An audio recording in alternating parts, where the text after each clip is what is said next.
Welcome to the lecture series of Fourier transform.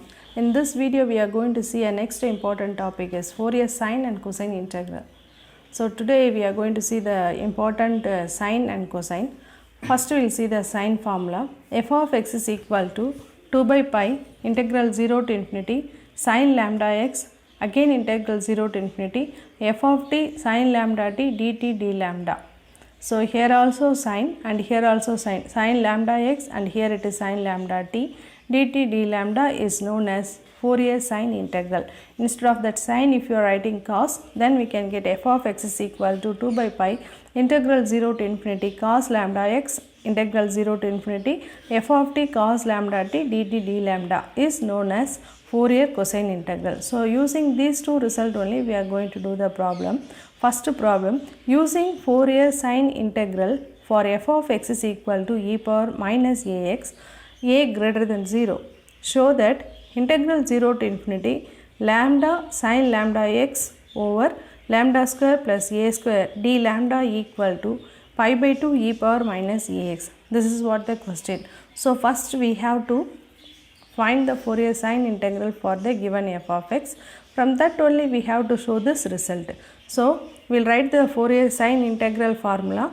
So look at the solution. The Fourier sine integral formula is f of x is equal to 2 by pi integral 0 to infinity sine lambda x 0 to infinity f of t sine lambda t dt d lambda. In this one only we are going to substitute our f of t.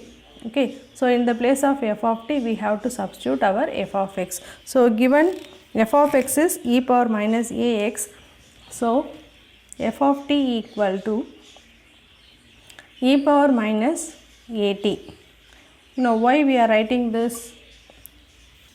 Because given f of x is equal to e power minus ax, so instead of the variable x we are replacing to t. That is why we are writing f of t equal to e power minus at. So now we have to substitute this f of t in this formula. So 2 by pi integral 0 to infinity sine lambda x integral 0 to infinity f of t we have to substitute as e power minus at sine lambda t dt d lambda. So look at this, integral 0 to infinity e power minus at sine lambda t dt. This is of the form integral 0 to infinity e power minus ax sine bx dx. So for this we know very well the formula e power minus ax sine bx dx equal to a cos bx minus b sin bx. But here when you are applying the limit 0 to infinity, the final answer you will get as b by a square plus b square. This is what the result for this formula. So instead of this e power minus at sine lambda t dt, we can replacing the formula integral 0 to infinity e power ax sine bx dx. This similar to this formula. So we can apply the result b by a square plus b square. So in the place of b we are having lambda.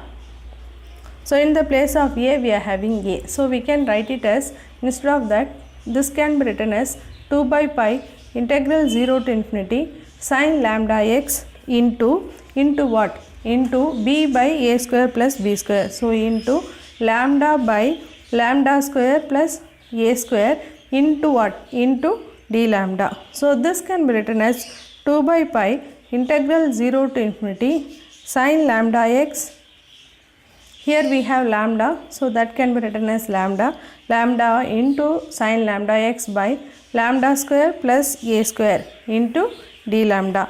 Now look at the question we have to show that integral 0 to infinity sine lambda x lambda square plus a square d lambda. This is what we need. So we keep the integral in the left hand side, which implies integral 0 to infinity lambda sine lambda x divided by lambda square plus a square d lambda equal to, what is our left hand side? Left hand side is f of x. So which is equal to pi by 2 into f of x. Okay. Now f of x is given in the question. F of x is e power minus ax. So which is equal to pi by 2 into e power minus ax. Hence the result. This is what we have proved in this one. Thank you for watching.